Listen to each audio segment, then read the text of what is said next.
Hello friends, और आज एक और वीडियो के साथ आए हैं हम वापस, और उसका नाम है how to write case studies in CA exams. तो सीए एग्ज़ाम्स में केस स्टडीज़ को कैसे आंसर करें ताकि आपको अच्छे मार्क्स मिले। जनरली स्टूडेंट्स को आता सब होता है पर उसको अच्छे से लिख नहीं पाते हैं, तो इस कारण उनको 5 में से 2 या 1 या 3 नंबर से ज़्यादा नहीं मिल पाते।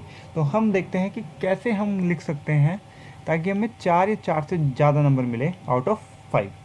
तो शुरू करते हैं। तो ये पहले भी बताया मैंने कि सबसे पहले स्टार्ट करेंगे येस या नो से। अगर आप 100% श्योर हैं आंसर से तो सीधा स्टार्ट करें yes as per the provision of this act this is right, और no as per provision of this act this is wrong. So अगर आप 100% श्योर हो तो ऐसे स्टार्ट कीजिए।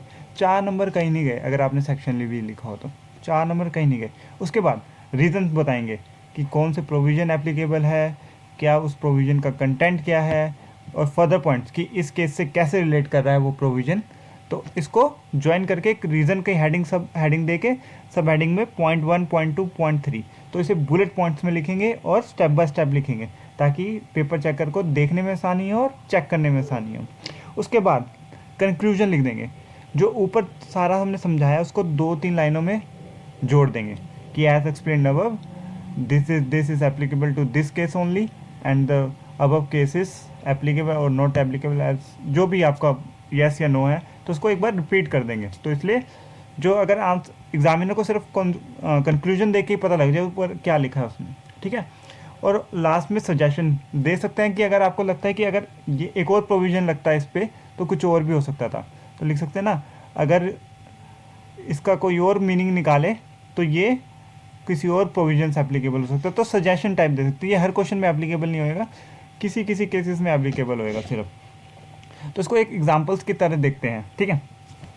एक हमारे पास क्वेश्चन है, mister Ram has been appointed by central government under section 224 sub clause 3 has not sent intimation of accepting the appointment on the ground that it is required for auditor appointment in AGM under section 224(1) comment।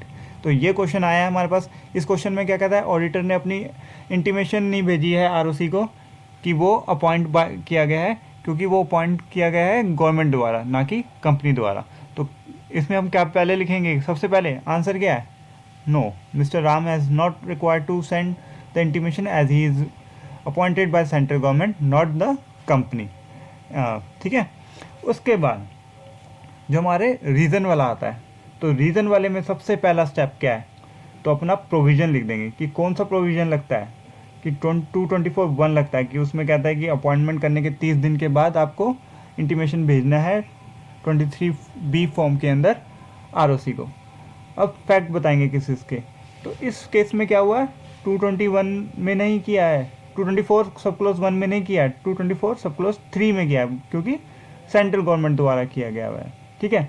तो फिर अब compare करेंगे third point में कि पहले point में क्या था, दूसरे पॉइंट में क्या था, उनको जोड़ के, ठीक है। इसमें इस वाले केस में क्या कह रहा है कि एप्लीकेबल नहीं होता क्योंकि ऑडिटर को तो 224(3) में अपॉइंट किया है, 224(1) तो एप्लीकेबल ही नहीं है। और स्टेप 4 जो हमारा कंक्लूजन वाला पार्ट है उसको कर देंगे अब। Therefore we can say that there no need to send intimation, seed हो गया, सॉरी वो नीड है, तो send intimation because this and this, ठीक है। तो सिंपल हो जाएगा कि आप पहले yes no लिखेंगे, स्टेप 1, 2 एंड 3 ये आपके रीज़न के सब हेडिंग्स बन जाएंगे और 4 पॉइंट कंक्लूजन बन जाएगा। तो अगर ऐसे बुलेट्स में लिखेंगे, ऐसे इजी लिखेंगे, ये देखिए ना कितना खुला खुला लग रहा है। अगर आप बंधा बंधा लिखेंगे, पैराग्राफ में लिखेंगे तो एग्जामिनर आपको बहुत कम नंबर देगा, उसे कहेगा कि कुछ भी लिखाओ, चल कोई नहीं 2.5 नंबर देता हूँ।